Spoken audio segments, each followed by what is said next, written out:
So when I started out as a landscape photographer. Did a lot of art for myself because you're starting out, like, experimenting. Went into commercial work for 15 years, and then someone saw some of my personal work, an artist, Brinda Miller, right? She saw my work and she invited me for an art camp. That is very rare for a photographer. So I didn't know what an art camp is. Internet नहीं होता था तभी, तो पता नहीं था क्या art camp है. Then she explained to me, okay, what an art camp is. Like this art camp was anywhere to shoot. And Brinda saw me sitting the next day niche, like, in the cafe and all. So we were at this space where it was a beautiful space, the Jindals, like, basically, they were huge space. And I'm sitting there and I'm like, kya karna hai abhi? Meko samajh nahi aa raha tha. She's like, what happened? I said, I'm shooting, but it's all crap here. I don't know what I'm doing. Like, I just feel like a, postcard photographer or a travel bhi nahi kar bol sakta main. Like, I'm excited, but she's like, Vikram, you're damn good with your nudes. Why don't you do that? Your nudes have a, story. They're not like a लड़की को shoot किया.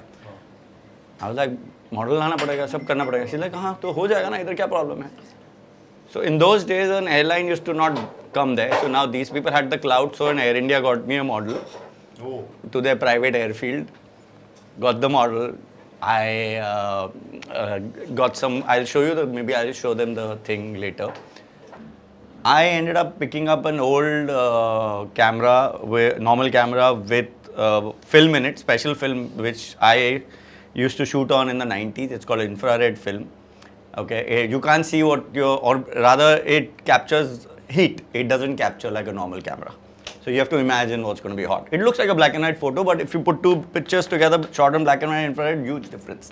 Maybe I'll show that series. Oh. Yeah. And as things went, I was shooting blind. There's no digital. I don't have a Polaroid. I can't see what I'm shooting. So I went with my heart, and I call it the Fallen Angel series. Okay. Because to me, like you're saying, your doodles and your work that you created had some sort of synergy somehow. To me, when the model started posing and when I started shooting, it became almost and the text, or rather the names for every image that I put was like, when she started posing, she was just, or maybe I guided her, I don't remember exactly. She was just sitting, she's naked, but she's got wings, so she looks like an angel. Inside a complete 500-year-old ruined place. She's smoking, she's thinking, so she's looking. So I call it the Fallen Angel because that whole series from start to finish looks like someone who's lost in a dark space, is trying to find herself, looking outwards to where she's going to go, and in the end she flies. So all my images came out of that, and this was blind. I didn't know if the pictures will come out because the film was expired for 10 years. Yeah, so there are some images where, so what happens with expired film is, it gets stuck inside because humidity, temperature changes. So when you process it, some places you'll get a patch, some places, so it just became the style. And the film is very grainy, so when I made prints, I made like 6 foot high prints. So if you're standing really close, like how she is over here, and she looks at the print, it'll look a little messy, but the minute she moves back, it looks like a marble statue or a cutout. That's the depth of the image. And so it's just weird when you say what you think, maybe you doodle, but what I feel or think, maybe it just comes out in my camera on its own. And that's been part of my journey looking back, that there are times when I've been in a really happy mood and my pictures are all colorful and mad and fun and comedy. Like I have a whole comic series, a spoof on all the movies. Like, I have a picture of a girl running away with Superman's underwear at Gateway of India. Things like that I shoot. And when I go through a bad phase or a dark phase, emotional states, my images and the lighting start going all dark, moody. You want to call it arty. Not that I like that word, but or I like that style. But I feel that's when I start focusing on things, on the light, on keeping it, very subtle. No color, So when you were talking about trying to doodle, that was my thing, trying to get out of the commercial space for 15 years. So I started as an art guy, went into a commercial space. That whole journey, that 10 days to unwind like your doodles. So I think a couple of you were not there, right? So she asked me to doodle, and my doodles are my name. Right? That time I was restricted being a commercial photographer, getting a brief. I was asked to create a series without a brief. It sounds easy, na? Camera leke jana hai, shoot karna hai, you will shoot. But it was not easy, trust me. It was hell till the model came, till I started shooting. In fact, at that point, I was not even thinking how my pictures will come out because she's naked, she's outdoors, she's in a ruin, and we've got actually 100 monkeys sitting over there and throwing coconuts from the trees and eating bananas. We were in a ruin, field mein, humpy mein, that's like monkey country. It's Hanuman country. I don't know if you know that. Hanuman's house is over there, like in Ram and all. So it's there. So we had monkeys. Second morning, I actually came there. By the time the model was getting ready, of course, I had a stylist, no makeup artist, but a stylist and 2 assistants. I stood out and I said, I was shitting bricks the first day shooting because I couldn't concentrate with the monkeys outside making those noises. And the first day we shot inside, 3-4 hours, it was very hot. The next day, I took her out, which is the flying pictures or whatever you want to call them, like, or just taking off or just looking around. So the next day morning, first thing when I came over there, I don't know what came over me. I stood there and I controlled the monkeys. Oh. I actually had 100 monkeys walk away from there by not targeting, talking to them, asking them, shouting at them, forcing them. I wish in those days we had Insta video. This is long time back, 2007. 2007. I'm standing there. I'm shooting bricks inside, but I've never been scared in my life of things because of my earlier factory experience. Because, like I said, when I got out of it, I had many experiences because I was making a factory in an Adivasi area. So there I had other experiences. But when you get out of something which is yours, you lose it, you come back, you suddenly feel like it's about today. It's not about yesterday. It's not about tomorrow. So I have to live for today. So I have to have the strength for today. So I don't care. So when I was standing there, I was actually telling all of you guys, come down. You have to get out of here. I don't want you here. Coming down from the trees, walking in front of me, staring at me, and I'm thinking, attack kiya to Vikram gaya. And then they go, and Humpy if anybody's been to Humpy, it's full of those rocks. And then they all go up and climb. And when I start shooting, every time I see a few of them looking, I would stand again and shout at them. Again, all of them would run away. It was insane. It was insane. Here, that's what I said. I'm a control freak. Monkeys outside, monkeys inside. No, I was scared. Ekto we had nashta, which is obviously bananas, apple, fruits, because we had nothing else. We were far away from the place. Like, I had a naked girl. So, this is really childish. But you're thinking monkeys and a naked girl. What if they want to do something? It's a silly idea, but at that point, whatever, you have various thoughts coming in your head, Did you ever think of including them in your... No. No, never. I like, we were talking about this. I think when I get on with a job, if you want to call it, or when I get on with a project, or anything, even if it's driving, I'm so focused that it's very difficult for me to not, like, for example, I slept at 3 in the night because I was at home. I came home at like 7:30 from work, 7:38. I had my breakfast. I watched TV for like half an hour, mostly YouTube or whatever. I went into the bedroom and my wife was out for a small party. I was getting bored. I started working. So I'm working. So that's me. I get up in the morning. I'm in office by 9:30 max. I come home. That's my routine every day. There was a time when I used to party like a madman, but that was also focused. If I'm going partying, I will finish the party and come home at 6 in the morning. But I will be at work at 10 o'clock. Dollars to make a 3D camera, NASA, which they sent to Mars. They were going to send to Mars, and the same 3D camera was used for the Titanic by Cameron, right? James Cameron. Yes, James Cameron. I got fascinated. I started reading about 3D. Like I said, I love to read. This is before internet. This is 97, 98. Okay, so all the books, magazine. I don't know how many of you know that VT station ke bahar, like there used to be books on the street. It was like the market. It was the book library of Bombay or India, if you want to call it. Any book you want, milega second hand. Like, any book you want. Sometimes new also. So I started finding articles about 3D. So I found only itna chota articles. This is it. And then I tried finding, and I couldn't find much about it. But the technique sort of was written on how it works. It works how the eye sees.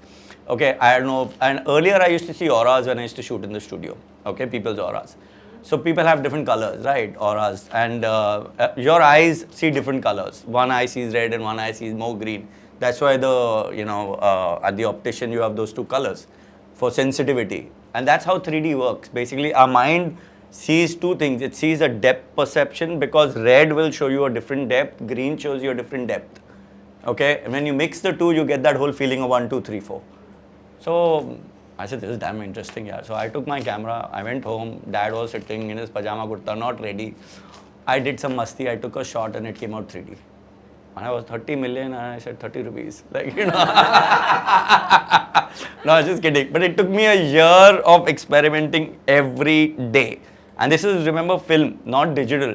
So I had to shoot some, not the whole roll because it was expensive. Professional film was expensive. So I would shoot a few frames, half a roll or something, go to a processor, he would cut it, he would process it, and I would make prints and see, this is right, this is wrong. And I had a habit, I started writing down. I'm very, methodical like that. So I would write down picture number 1, I did this, picture number 2, I did this, I did that for 1 year. 1 year, every day.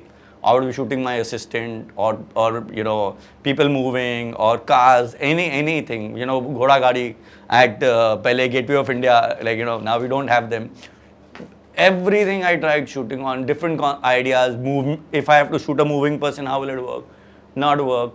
And after a year, I think I got pretty good at it, and a photography school saw my work.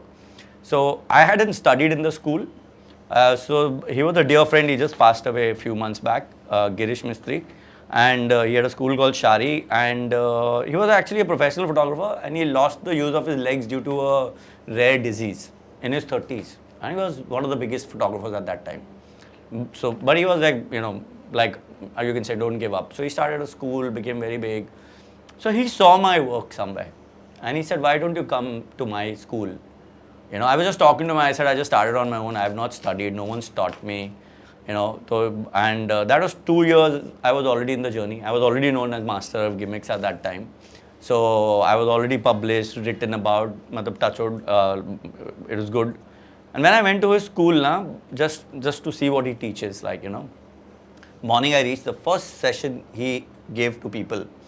Now, in photography, we see light, right? I mean, for example, when we shoot, your camera goes like that, it goes blank, or when the flash pops, most of us will not understand anything.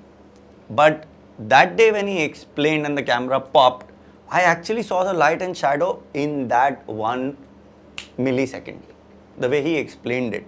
So I had been shooting unconsciously. Maybe it was natural, which I say comes from my parents because their photos were awesome. Their own self-portraits were really good in those days. Okay, so I guess I grew up looking at their work somewhere. I started shooting in college just masti.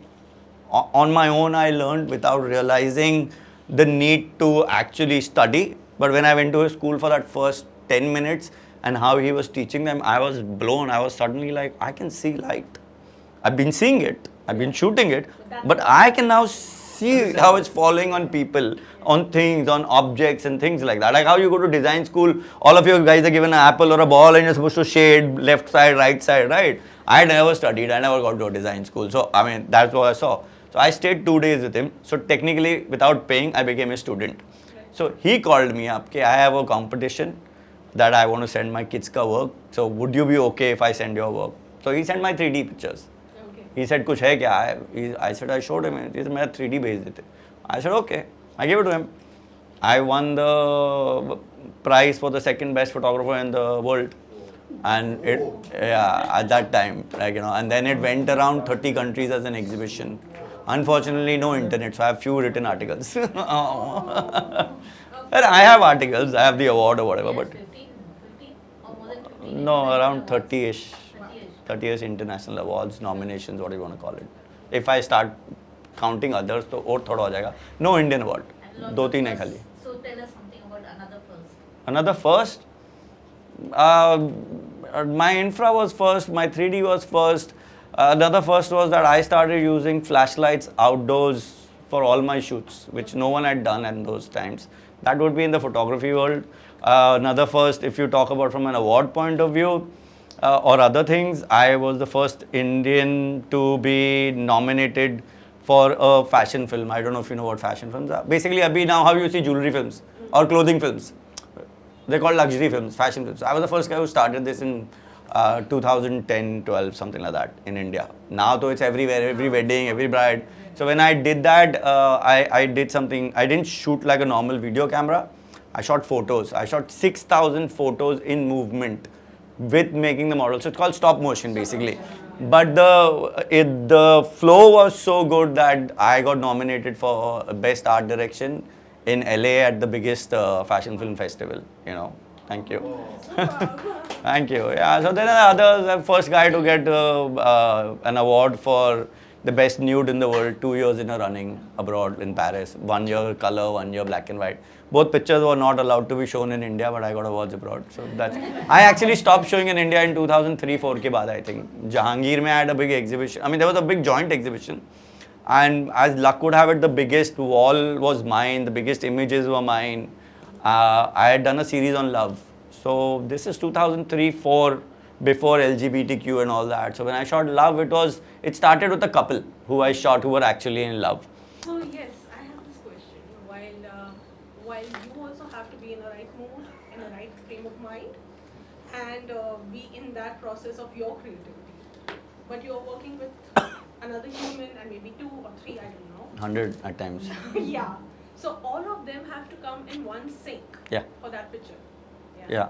How do you talk to them and how do you bring that all together? I think my past experience of my company and being one of the biggest, losing it, starting again, gave me a sense of everybody is the same.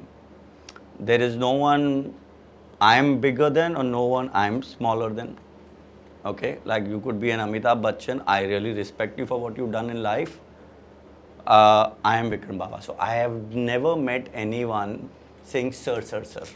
I have never let anyone meet me saying sir, sir, sir, because that's my deal. Like in the sense that's something I learned, and in my office also, before the demonetization and all that stuff, I had a huge team, and that was the given thing. When they walk in, I give them a sheet, a few sheets to read what my office is, who we are, what we do, how we treat people was one of the things written over there. You know, that even with because I learned from people like an Amitabh Bachchan.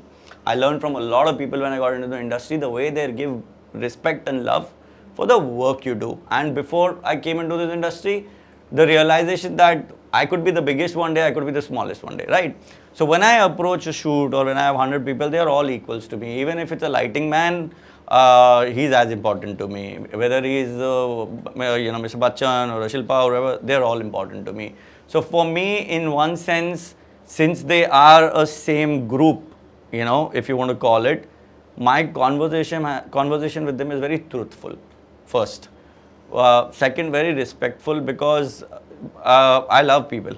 I love human beings. I believe in us a lot. And I feel that what everyone needs is just to be heard, if you want to call it. Or what everyone wants is, just to have a good high. Not like, okay, walk in and say, dude, I am like this or I am like that. I can't handle that. In fact, there have been shoots where I walked out, I've thrown out stars, okay, because I can't handle that tantrum. It's not needed. Up to a point, I'll take it. But it's not needed. We're all here to do a job. So when you talk about working with 100 people, and being the captain of the ship, if you want to call it, you have to start with a focus, a confidence, sure, like what you're going to do. You can't be walking and say, let's try this. You can say that in your head. Like for example, I'll give an example. When I walk into a shoot, a lot of times my lighting guys reach there and they start doing lighting over there. I tell them, "Ponch ke lighting karo." And when I reach over there, now they are used to me. So earlier what used to happen, they would come, they would put the set and all, like how you said, yahan baiठte, right?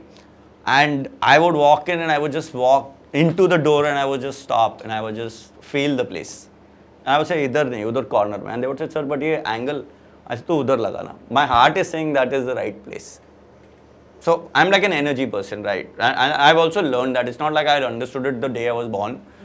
From experience, when you start shooting, I've had experiences where like if she's sitting and I'm shooting, let's assume I stand up and I take a face shot and I sit down and the camera doesn't work. How weird is that? And it's happened to me. Okay, 10,000 times. And if I stand here, I can go up and down, it's firing. But the minute I move like 1 foot away, the camera doesn't work, the lights don't work. Why? I'm like, dude, what is this shit? Like, and this was something that happened to me on a 4-day shoot and we just went mad. Every shot, that is the same thing. So I guess life was teaching me to hear this. Of course, I may want to be in control, but first this. So for me, I was thinking it's you and sync with the subject, but apparently there's a third thing here, which is camera, which has its microphone. Yeah, so so when you say I'm in sync with my subject, I have to put the subject in sync with me, or I have to be in sync with them. It's the same for me, because what happens is any conversation has to have two people. Any one-side conversation is either an argument or it's an opinion. So same way with a photographer or an artist, when you are having, we've all heard about Picasso being really anal about, you have to do this, you have to do this. Now, that's an opinion and argument, and he's very strong about it, which is great. But he had to build a rapport with the same model till he got fed up with them. So that sync has to be brought in by me. I have to walk in knowing what I'm doing, who I'm talking to, how I'm talking, how I'm going to make them work. So it's basically a combination of an emotional feeling with a controlling feeling, because I need to guide the conversation. I need to guide my photo. I need to guide the artist to what I want. But I cannot step on the artist and make them do what they don't want to do. I cannot step on my lighting boys and force them to work for me just because I'm the boss. No, they need to feel the love for me, so then they'll do that extra for me. So I guess, like I said, I'm a feeling guy. I have to feel the energy. And even if I feel bad energy, I've realized that it's me. Like I always tell a lot of people, you're upset, right? Let's say you're upset at something. Let's say you're upset at something, right? You're thinking of things right now when we're having a conversation, which are not, where you're thinking, I wish it was different, I wish it was bad, it was not like this. Fine, or you're blaming someone else. Okay, agar wo aisa bolta to main aisa bolta. Let's assume for a minute, right? Dude, it's all your fault. It's all your responsibility. That guy is who he is, the girl is who she is, the person on the road is who they are. I am feeling bad. What is the line over there? I am feeling bad because he is not a nice person. I can't change 6 billion people in the world. I can only change myself. So, same way when you're working, I can change myself, but I can guide them, I can take them. I'm the Pied Piper, I'm the captain. I need to take them along with me. How I do that, I guess now maybe it's a little easy compared to like I said, I think it was always easy for me. Now, obviously, when you get older, you realize that how did I make... Of course, I've learned. I remember I was shooting this model. She was a supermodel. In fact, I was dating her. So I used to shoot her almost every day because I was young. I was starting out. She was already a supermodel. So for me, I needed someone really good looking, beautiful. So I'm shooting her every day, And one day she just stops. She's like, what is this nonsense way of talking? You don't know how to talk. I'm like, what? What is this? Don't do this. Don't do this. You're doing it wrong. I can't work like this if you're going to talk like that. See, it's a natural thing. Someone is doodling and you'll say, this is not right. You should not be doing this. You can always come and say, this is interesting, but this is not the brief. That's something that she taught me. Yeah. I shot with Mr. Bachchan the first time. I was not scared. I've never been scared, like I said. I just knew he's going to walk in at like 1 o'clock. So I was there at 9:30, 10. I did my setup. By 11 o'clock, I was ready. I sent my whole team out to have breakfast, brunch, whatever, before he comes so that we can shoot when he comes. We have him for 4 hours. That's my nature. Maybe I learned that way at that time. And Mr. Bachchan, as luck would have it, walked in at 11:45. More than 1 hour earlier. He's like, I was free and I didn't know I would be I had another meeting and I got over early, so I'm a little early. Is that okay? So, and I'm like, I was the only one in the room with 2 assistants. No, first he walked in like this. So actually it's like this. I'm talking to you guys, I'm talking to my assistant. The set is over there, which is like almost 30 foot away. He walks in right behind me and my assistants are like, they're just quiet. So I just looked. He goes, hi, I'm Amitabh Bachchan. I'm like, what? Of course I know you're Amitabh Bachchan. So I said, hi, Mr. Bachchan, I'm Vikram. I am the photographer. Oh, hi, sir. So then he goes like, I had a meeting, but it got over early, so I'm a little early. Is that okay, sir? I'm like, yes, Mr. Bachchan, it's totally fine. We are already set up. So, but the team has gone and the client has also gone for lunch. But if you want, we can do a test and all. He's like, yes, sir. What am I supposed to do, sir? He's standing like this. I said, sir, so I had a grand chair for him. And so I took him over there. I told him that you will be sitting here. I'm going to be shooting from here. He's like, okay, sir. So he goes and he sits, and by the time I reach the camera, he's posing. He's like, is this fine, sir? He's posing. I'm like, yeah, Mr. Bachchan. So it was Polaroid. I took one shot, and I'm looking at the Polaroid, I'm looking at the lighting, sab theek hai ki nahi? And he goes, sir, can I also see the Polaroid? I'm like, dude, of course, Mr. Bachchan. I ran up to him. Like, I feel that you should listen to your heart. Like today morning, I was, I don't know if you heard of Joe Dispenza. I think that's his right word. Okay, so he's a very yeah. So basically, he talks about using the energy and the mind with medical science. So if they make you meditate, you're connected to machine which is actually recording all your sensory perceptions or your thoughts, like an ECG machine, everything what happens. And he's actually proven that if someone meditates for 15 minutes, the brain waves suddenly change. You do it for 15 days, from the first day to last day, the brain actually opens up, things like that. So he said a very interesting thing today, which I had in my life, where he said, sit and look at your heart. Listen to your heart. Close your eyes. Just listen to your heart. Look at it. And then tell the heart what emotion you want at that point. Tell the heart what emotion you want and see how the emotion takes over your brain and your life that day. Try doing that every day, So when we talk about listening to my heart, so I've always been intuitive, bachpan se. I used to travel by BST bus to school a lot. So I used to love to sit on the back bench and look at people. I think that also matters when you're making people work or talk, understanding people, understanding body language. So I could actually, after a while, tell you what a person would be doing, how his hand, and when I had my factory, I could tell people are lying, the workers are lying to me without looking at their face. I would just look at their feet or their hands, how he's toying around, what he's going to do, and I could catch them, So, and then I started, I started listening to myself through experience.